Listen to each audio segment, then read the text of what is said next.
to see Cocaine Bear over the weekend, right? Of course. Yeah. Cocaine Bear? I don't know if I'll see it over the weekend. I'll see it. I think we're going to see it Sunday. I think we're going to see Cocaine Bear. Did you ever? It was a true story of a plane dropped a bunch of cocaine in the forest and a bear It just ate makes it. me feel sad. Oh, it's going to be awful, but we're going to see it, and my son and I are going to laugh, and we're going to enjoy ourselves. Okay. Okay? We're going to bond. We're going to have fun, son. Sounds fun. Cocaine Bear. We're going to see a movie tomorrow night, by the way. It's called The Road Comic, starring Doug Stanhope. My friend Greg Liena directed it, and Tony Boswell and Pete Schwab and some others are in it and produced it. And cool. It's part of there's some film festival going on here in town, and it's already won a bunch of accolades. Oh, cool. Oh, that's awesome. So Greg, of course, is the gentleman who did the original Meet the Parents. Right. That they then made into the Ben Stiller version, the one that stars Greg and Emo Philips. Oh, cool. Love Emo He was Philips. the best. Can I tell you the funniest thing that ever happened? Can I share this with you? I have an Emo Philips story, too. I will tell you mine because I'm in the middle of it. You're not in the middle of it. You were asking permission to say it. No, please tell. I'm in the restroom. I'm standing at the stall. Emo comes in, stands at the stall next to me, and says, "Hello, old friend. You're looking well." And I said, "Oh, hey, Emo, good to see you." He goes, "I was talking to my penis." Come on. It's got to be. I'm not kidding. That's great. Top 5 funniest things ever. That's great. What is yours? Try to compete with that, Winstead. Well, it's not. It's like more of a being on the road with Emo story. Go ahead, I'm listening. Yeah. So, Emo's from Chicago. I was from Minneapolis, and so we often did like shitty one-nighters driving around, right? So Emo at the time brought a lot of his own food. So he's in the front seat, and he has a jar of peanut butter in a bag and bread. And I'm like, "Why is that jar of peanut butter in the bag?" And he goes, "Because the bottom broke out, so I'm just eating it from the bottom." And I was like, it was like not a clean bread. Like there was like jagged. It was like taking bread and going in through the. And I was like, "Are you gonna die? Like don't die?" It was It was so weird. Also, go spend $1.50 to get another. Get a new peanut butter. Yeah, Get a new but it was like so. That's great. so him. It was so him. So him. Yeah. He and Judy Tenuta dated for a long time. R.I.P. Do you know the great story of Judy? She's on the road. They're in, I believe it's Omaha, Nebraska, and they're driving back to Chicago. The opener drove Judy from Chicago there. They're working together, and the weekends they get in the car.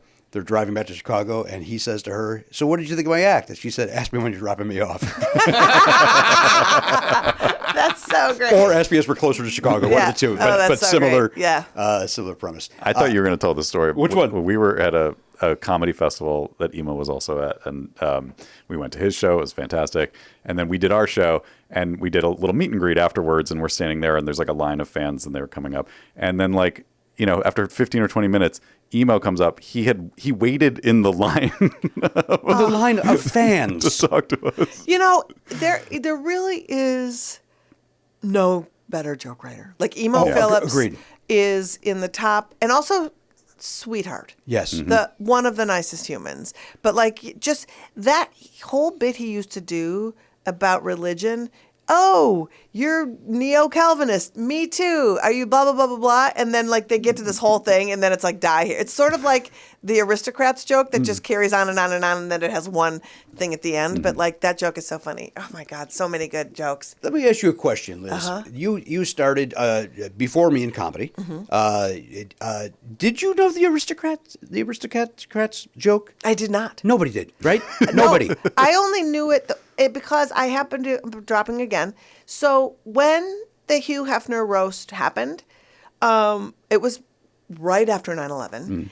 And Sarah was doing it, Silverman. And she said, "I have a first class ticket, but like, I'll cash it if you fly with me.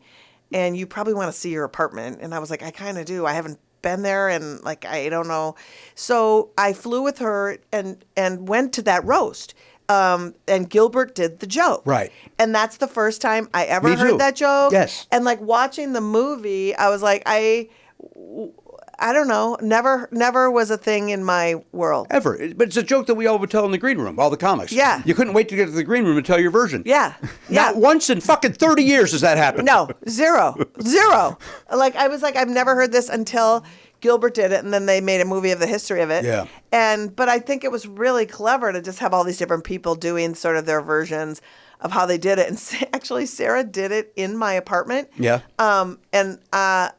she's sitting in this chair, and above her is a photograph of my mom. And so my siblings go see it, and they're like, oh my fucking God, mom? there's Sarah, and there's Mom. And she's Love like it. going on and on with that old Joe Franklin thing. And it was super funny. That's great. Yeah. To hear the whole conversation, subscribe for free on Apple Podcasts or wherever you get your podcasts, or visit nevernotfunny.com.